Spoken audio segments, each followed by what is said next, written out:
අපි බලමු මචංලා මේ ෆොටෝ එක කොහොමද එඩිට් කරගන්න පුළුවන් විදිහ කියලා. ඉතින් මෙතෙන්ට එඩිට් එකට ගිහිල්ලා එතන පුළුවන් අපිට මේ තියෙන ෆොටෝ එකේ එක්ස්පෝෂර් එක අඩු වැඩි කරගන්න. ඉතින් මේ ආකාරයට අපි මේ විදිහට අඩු කරගත්තා. ඊට අපිට කන්ට්‍රාස්ට් එක චුට්ටක් වැඩි කරගන්න පුළුවන්.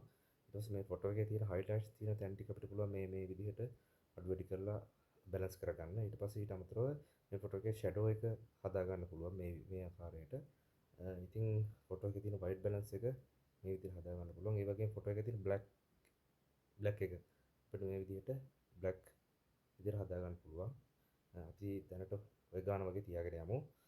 ඊට අමතරව මේ ෆොටෝ එකේ තියෙන ටෙම්පරේචර් එක මේ ආකාරයට තමයි ඒක වෙනස් වෙනකොට අපිට දැක ගන්න පුළුවන් වෙන්නේ. රයිට්. ඊට පස්සේ අපිට පුළුවන් මේකේ තියෙන ටින්ට් එක. ඉතින් අපි ඒක ඩිෆෝල්ට් විදිහට තියෙනවා. ඒක ඩිෆෝල්ට් විදිහට තියාගන්නවා දැනට.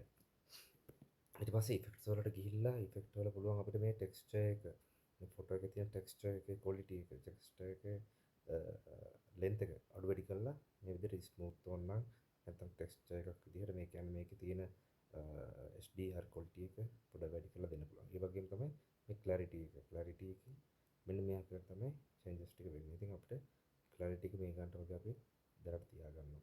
ඊට පස්සේ තමයි දිහාස් කියලා තියෙන ඉෆෙක්ට් එක. ඊට පස්සේ මේකෙන් පුළුවන් මෙන්න මේ ආකාරයට මේ වගේ පොඩි ලස්සන ඉෆෙක්ට් එකක් හදාගන්න. මේක අපේ තියෙන අර වයිබ් එකට නැචරල් ගතියට සෙට් වෙන්න මෙන්න මේ විදිහට ටඩු වැඩි කරලා හදාගන්න පුළුවන්. රයිට්. ඊට පස්සේ ඩීටේල්ස් වලට ගියාම මේකේ තියෙන මේ ෆොටෝ එකේ තියෙන ෂාර්ප්නින් ගතිය, කලර්ස්, ඊට පස්සේ මේ තියෙන ඔබ්ජෙක්ට්ස් වල තියෙන ෂාර්ප්නින් එක අපිට මේ විදිහට අඩු වැඩි කරලා ඉතින් හදාගන්න පුළුවන්. එතකොට ඒ විදිහට අඩු වැඩි කරනකොට මේකේ තියෙන රේඩියස් කියලා එකක්. මේ රේඩියස් එකෙන් රේඩියස් වල වැඩි කරාම මේ ආකාරයට චේන්ජස් ටිකක් එනවා. ඊට පස්සේ මෙතන ඩීටේල් මේ ෆොටෝ එකේ තියෙන මේ ෂාප්රින් වල ඩීටේල්ස් එක. මේ විදිහට අපි මිඩ් ප්‍රමාණය තියනවා. ඊට පස්සේ දැන් අපි මේ ෆොටෝ එකේ මොනවා හරි නොයිස් තිබුණොත් නොයිස් එක රෙඩියුස් කරගන්න පුළුවන් මේකෙන් මෙන්න මේ විදිහට. ඊට පස්සේ මේකේ තියෙන කලර් වල මොනවා හරි නොයිස් එකක් තියෙනවා නම් ඒ කියන්නේ ඩොට් ගතියක් වගේ එහෙම තියෙනවා නම් හරි ඒක අපැහැදිලි වගේ නම් මේ වගේ කලර් නොයිස් එකකට ගිහිල්ලා මෙතන චේන්ජස් ටික කරගන්න පුළුවන්. ඉතින් අපිට තව පුළුවන් මේකේ චේන්ජස් කරන්න මූලික වශයෙන් මෙන්න මේ ටික තමයි. ඊට අමතරව අපිට පුළුවන් මේ විදිහට ගිහිල්ලා ප්‍රොෆයිල් වලට අපේ ෆොටෝ එක දාලා බලන්න මොන වගේ ලස්සන ඉෆෙක්ට් එකක්ද අපිට මැච් වෙන්නේ කියලා. ඉතින් මෙන්න මේක මම හිතනවා ගැලපෙනවා කියලා. මේකත් ලස්සනයි.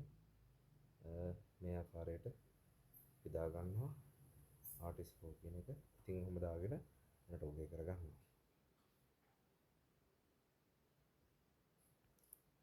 ඊට පස්සේ අපි එතන තියෙන ෂෙයා බටන් එකට ගිහිල්ලා අපි මේ ෆොටෝ එක එක්ස්පෝර්ට් කරගන්නවා. අද දැන් අපිට ෆොටෝ එක එක්ස්පෝර්ට් වෙනවා ප්‍රිපෙයාර් වෙලා.